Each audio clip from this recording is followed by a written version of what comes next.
The Lenovo Phab 2 Plus is a budget phablet that at around $170 not only offers a huge 6.44-inch screen, but also a dual camera and a high quality metal body. We have put the Lenovo Phab 2 Plus through an extensive real-life test, and here are the results. I'm Christopher for CMM, enjoy watching this review. The Lenovo Phab 2 Plus has been provided to us by cect-shop. When unboxing the phone, you will likely be surprised. The box's format really is unusual for a smartphone packaging. The package contents, however, aren't different. There is some useless Chinese paperwork, a micro USB data and charging cable, a 2A power supply, and a pair of JBL in-ear headphones, which sadly don't sound too great, but they are usable. The Lenovo Phab 2 Plus, except for the antenna caps, is entirely made from metal and thus leaves a high quality impression. The metal also makes the phone sturdy. Considering the size and the large 4000 mAh battery, the phablet is rather light at 218 grams only, but thickness with 9.8 mm seems a bit high. The camera module on the rear is an eye-catcher since it's large and loaded with stuff. There are two camera lenses as well as a dual LED flash and a laser autofocus in between them. Sadly, the module sticks out of the rear quite a bit. The two hardware buttons on the right side are made from metal, their tactile feedback is a bit mushy and they lack resistance. Still, due to the size of the phablet and the placement of the buttons, it is unlikely they are pressed accidentally.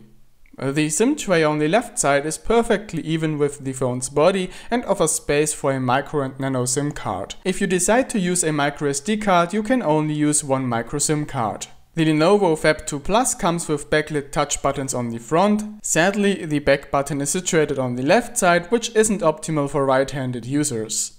Above the screen is a status LED which can light up in red and blue, as well as a soft light to enhance selfies at night.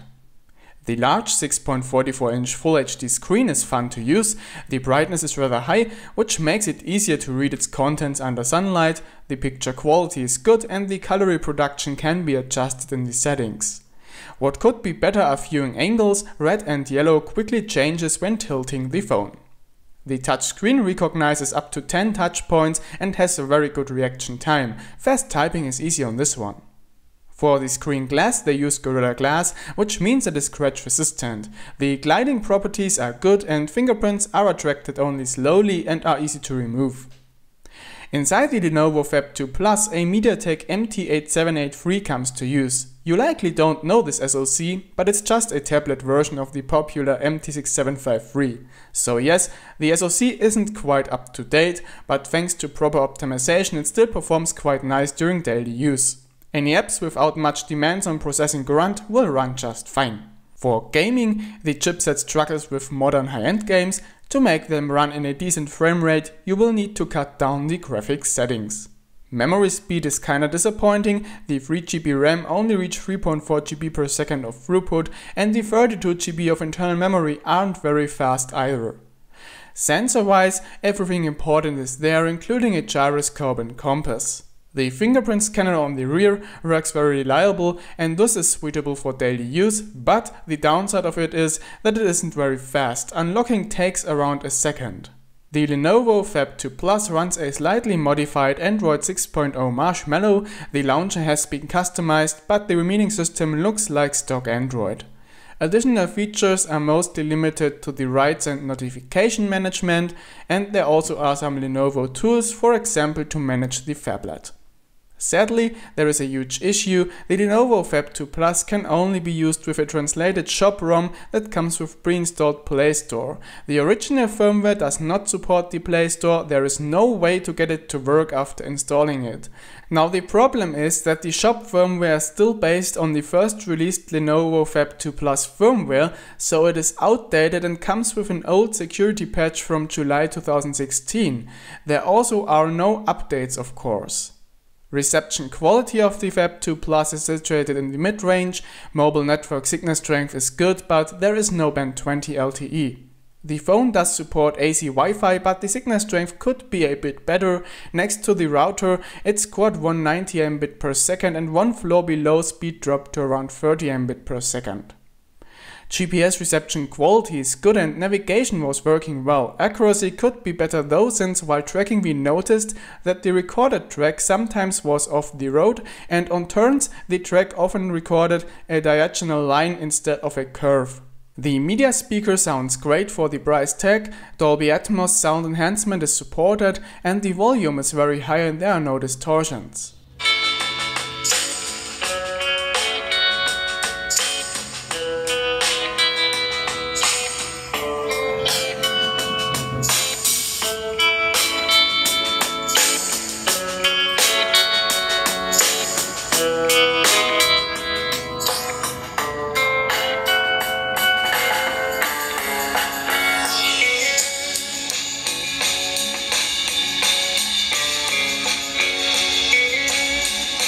The headphone jack delivers a really good quality as well, telephony quality is excellent, and we have been stunned by how well the noise cancelling works. The dual camera consisting of two 13-megapixel sensors sadly is crap. The bokeh mode is unusable and never creates proper images. Also, the background replacement gimmick does not work since the depth recognition sucks. This one for sure is the worst dual camera we have seen to date.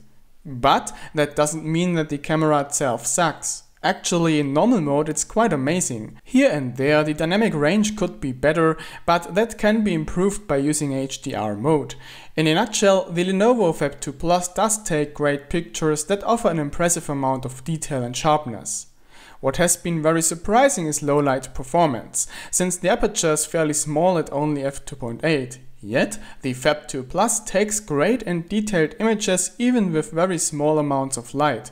This impressive shot of the European Central Bank Tower in Frankfurt clearly shows how well the phone handles such situations. Also, the dual LED flash is impressive. It is extremely bright and lights up larger rooms with ease. It really is better than the LED flashes of a lot of flagship phones. The laser autofocus ensures that you will get sharp pictures even in total darkness. The 8-megapixel front camera delivers sharp and detailed selfies at daylight and supports focusing on your face, which blurs the background. With bad light, it still takes acceptable shots, but detail is reduced then. Video recordings look only average, but again are really impressive in low light conditions thanks to an video HDR feature.